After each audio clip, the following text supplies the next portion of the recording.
বিক্ষুব্ধ জনতা ছুড়ে মারছে ইট পাটকেল, আর একদিকে হাত জোড় করে করজোড় করে পরিস্থিতি শান্ত করার জন্য বিনত অনুরোধ করছে আইন শৃঙ্খলা বাহিনীর সদস্য। তাতেও যেন উত্তেজিত জনতা কিছুতেই শান্ত হচ্ছে না। তাদের দাবি, তারা বলছে অপরাধকারীকে থানা পুলিশের আশ্রয় নিয়ে তাদেরকে নিরাপদে ছেড়ে দেওয়া হচ্ছে। এতে করে যেমন আইনি অবক্ষয় লক্ষ্য করা গেছে, তেমনি আইনের প্রতি যেন আস্থাহীনতা তৈরি হয়েছে সাধারণ মানুষদের। তাই বাংলাদেশে ধর্ষণ, খুন, গুম থেকে শুরু করে নানামুখী অপরাধ মাথাচাড়া দিয়েছে। তারই ধারাবাহিকতার অংশ হিসেবে সাধারণ জনগণ বলছে যে রায়পুরের এই ঘটনা, রায়পুরের একই পরিবারের ৪ জনকে ছুরিকাঘাতে নৃশংসভাবে যে হত্যা করা হয়েছে, তাতে যেন আইনের প্রতি আস্থা হারিয়ে ফেলেছে সাধারণ মানুষ। তারই বহিঃপ্রকাশ দেখা গিয়েছে এই চিত্র।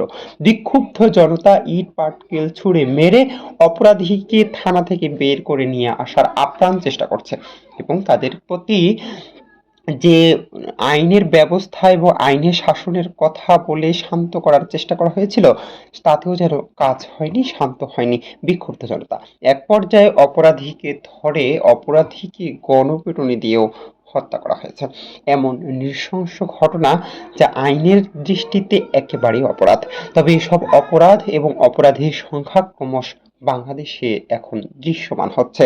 গেল কয়েক মাস ধরে বাংলাদেশে ধর্ষণ, খুন, গুম যেন এক নতুন আঙ্গিকে পৌঁছেছে।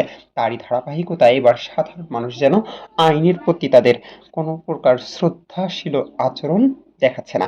এতে করে দেশের আইনি পরিস্থিতি যেমন অনেকটা অবক্ষয়ের মুখে পড়ছে, তেমনি দেশের সাধারণ মানুষের নিরাপত্তা, জানমাল নিশ্চয়তা দিতেও যেন ব্যর্থ হতে দেখা যাচ্ছে প্রশাসনকেও।